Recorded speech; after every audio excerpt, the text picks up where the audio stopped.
Good morning and welcome back to the channel. That's Life with Lisa T now, and I'm excited about that change. Um, so if you're new here, welcome. If you're not new here, I'm glad you're back. Um, and I invite all of you to like the video and subscribe to the channel if you haven't already, and share it with your friends if you like what you see. And so sometimes life does get in the way of filming, and so in this particular video what I'm doing is piecing together a couple of videos, or a couple of segments that are not big enough to stand on their own, and it's one part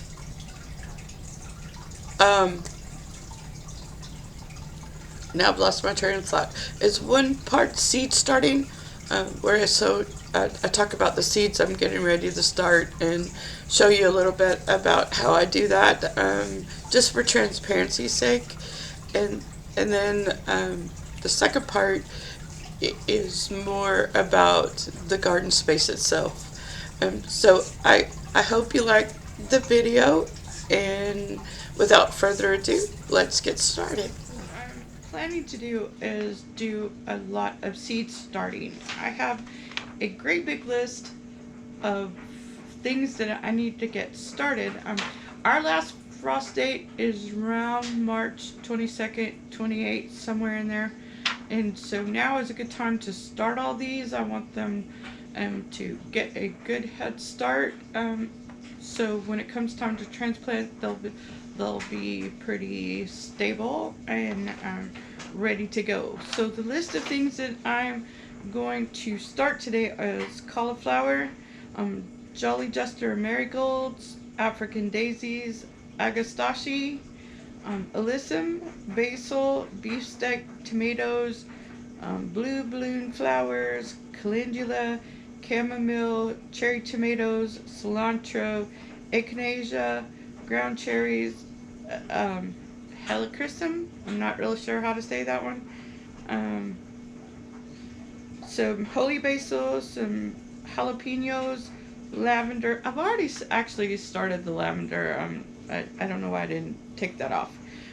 Moss rose, a couple of varieties of onions, some oregano, some peppermint, some petunias, some sage, some Shasta daisies, some stevia, and some thyme.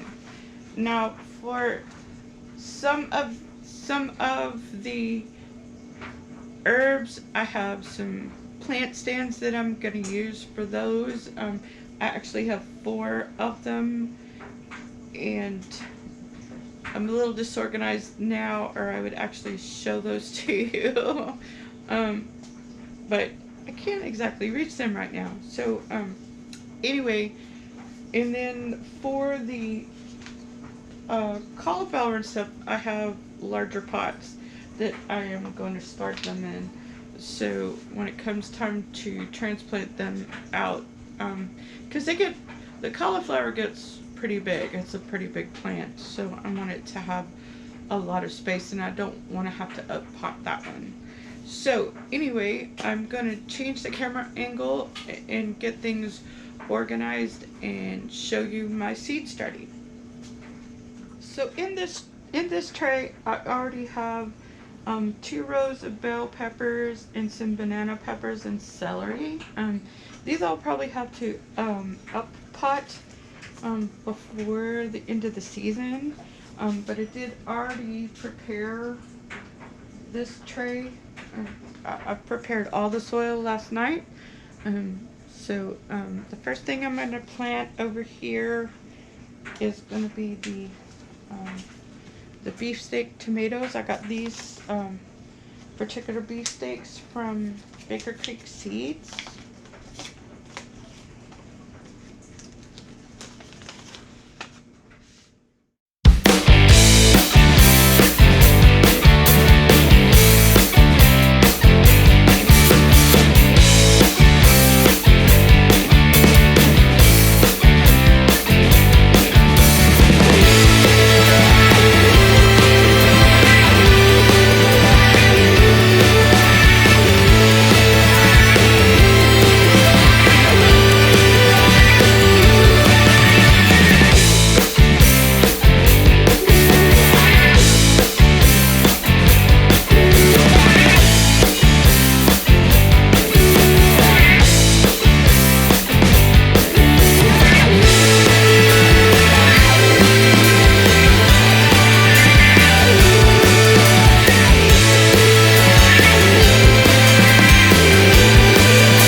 this 2 different varieties of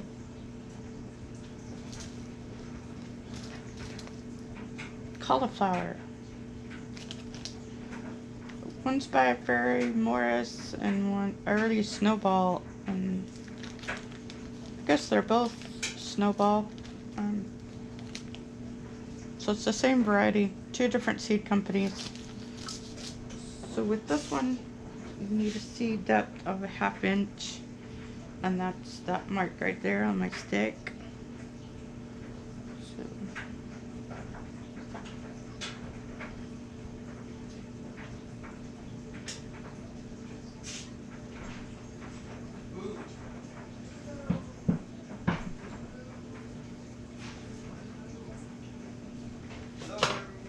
So it got interrupted. Anyway, these are planted, but I don't know if you can see that. See how tiny, for that plant to get so big, they start out as a little teeny tiny seed. Okay, so for this tray, I'm going to plant echinacea. I don't know how to say that really. Chamomile, calendula, and some stevia. And I know the echinacea and the stevia are perennials, which means they'll grow back every year. So I don't need to start a whole lot of them. And then the chamomile and the calendula are annual plants. But again, due to space, and these things self-sow, so they'll be good in a perennial bed. The calendula is something I might have to start every year, but I don't want to start a whole lot of them because space in the garden is so limited. So anyway, I'm going to plant them in these trays. So one of the perils of living in a very busy household is that sometimes filming gets interrupted, which filming got interrupted, and so I finally just kind of gave up. But I did want to show you what the end product looks like right now. This is how my seeds starting setup looks right now after I planted all those seeds. So according to MI Gardener, air circulation is pretty pivotal to helping you have strong seedlings. So I do have a fan going on in here to circulate the air, because in our den there's no windows, so I can't open windows because there aren't any. But it helps the air circulation by turning on the fan. And so those are the seedlings that I have growing right now, and they are bell peppers and banana peppers and celery. And so this whole tray right here is lavender, and I haven't got any of the lavender to come up. They are really hard to germinate, those seeds. So I will try again here in a few days to get that lavender going. And then here I have a tray of, these are tomatoes and onions in this, and some ground cherries and some strawberries. And then this is where I put all my flowers. And over here we have the cauliflower, and these are a lot of my perennials that I planted here that have the calendula, the echinacea, chamomile, and stevia. And I only planted one of these because it's kind of an experiment, and I put herbs in these little, these are so cute. I have some big ones that I'm going to plant my lettuce and strawberries in, because I can't afford a green stalk. I'd really like to have a green stalk, but this is the closest I'm going to get right now. So I'm making do with what I have. So I am really excited about this year's gardening season. I hope that I have better success than I did last year, and I hope you guys tag along with me for the season. And as always, thank you so very much for watching, and have a great day. Okay, so today I'm gonna take you out. It's really windy, so I hope you can hear me. So today I'm gonna take you out into the garden. I guess I'm just a little disappointed, but it's not too unexpected that my blue tarps really didn't do what I thought they were gonna do, because they just let too much light in. So let me show you down here. There are still weeds growing in that dirt.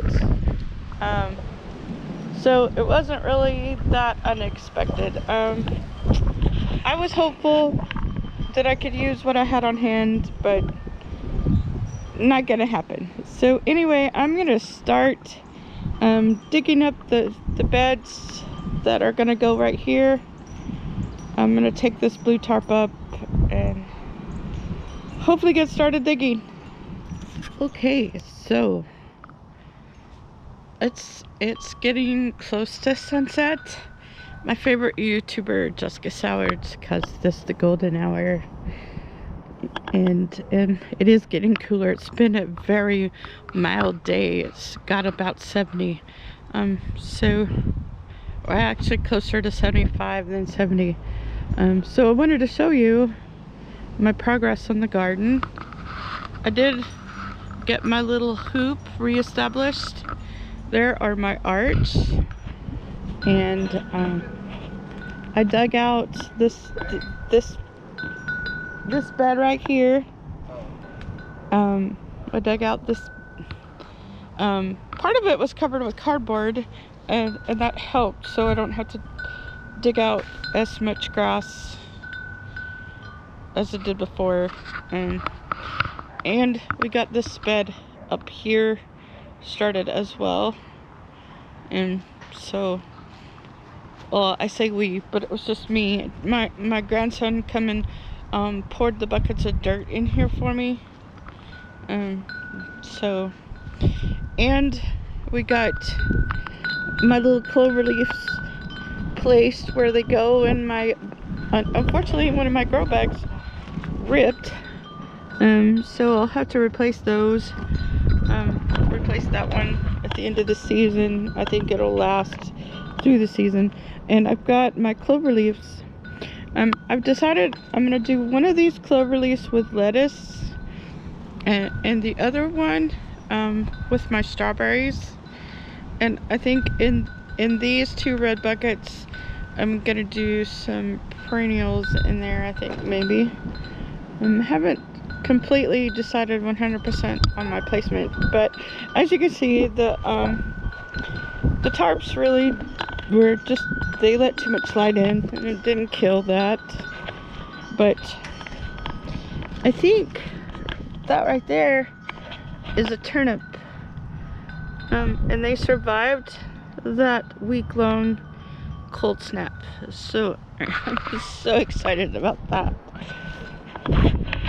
So I'm really excited about this year's garden.